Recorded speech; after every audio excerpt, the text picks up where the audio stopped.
Good morning, good afternoon po sir. My name is Jan Benedict Calijinco and I'm here to show you yung library system ko po which is here. Ito po yung code ko. And in here, pakita na natin po yung design ko which is this. I went for a simplistic style but also cozy design in this library system. So ito din po yung book ko, design niya po. And let's go with the code and run natin po siya. So here, ito po yung code ko and as you can see, address ko muna po yung mga basic functions which is buttons. Ito po yung mga ano ko.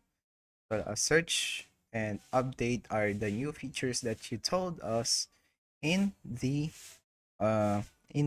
instructions.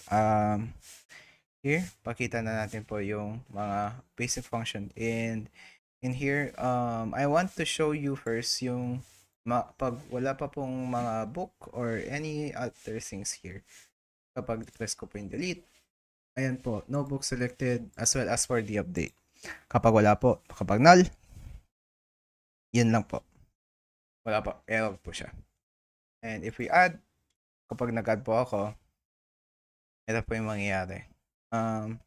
If I click the add, ayan po, ito yung button, add button, pupunta po siya sa add book window. So ito po, add book window is here. And this is yung code po. And kapag nag-add po ako, ayan po yung mga pinapakita niya po, mga text fields po. And if wala pong laman to, cannot be empty. So, dapat maglalagay po tayo. Let's say na, let's say, flower. Then, author, Benedict. And if, let's say, mali po yung nalagay ko, kunwari, yan. So, po, kapag non-numerical po yan, mag-error po yan. Same ko, kahit palitin ko man po ito yung isa lang, let's say 12. So, dapat tama po to.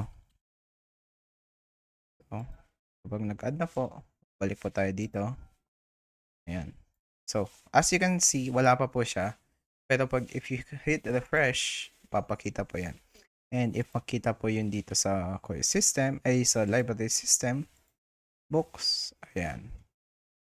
So, if ever man na mag-add po tayo, let's say add po tayo ng Java. Tapos author si Sir Kennedy, kayo po. Published in 2024, quantity of 25 books. Ayan. And refresh, makikita natin po gumana. And if gusto po makita, just refresh din po yung access books. Ayan. And if ever man na mag-edit po tayo, click lang po to. Update. Let's say kung wala po tong pangalan, title cannot be empty, enter a valid title. So, dapat maglagay po tayo. So, Java, let's say, palitin natin po si Sir Ken, yung naging author pala dito. And if mali to, numerical, dapat numerical. And if wala po, ayan, mag-error po siya. So, this all works in dun sa mga andito po. Ayan. So, this all works inside the edit book or yung update book ko po. So, here makikita po, ayan, kapag wala pong pangalan, ayan, magre-return po na title cannot be empty. And if ano naman po, meron po yan, nag-change po yan, papalitin niya po. Same goes for the other ones. And if non-numerical po, mali po yung bibigay niya pong, mag-error po yan. And if na-update naman po, if tama po sila, ayan, book updated. So, let's say, i-update na natin po to. So, let's say, ayan, si Sir Ken po, makikita natin, nag-update po siya. And tingnan natin yung access. Si Sir Ken, yung author na. So, ayan lang. And if let's say mag-search man tayo na yung flower, gusto ko makita yung flower, mag-filter lang yan. So gumamit ako po na dito ng add key listener and filter po. Set row filter. So, ayan. Nag-filter na po siya. And if aalis ko po to, babalik po yung mga iba.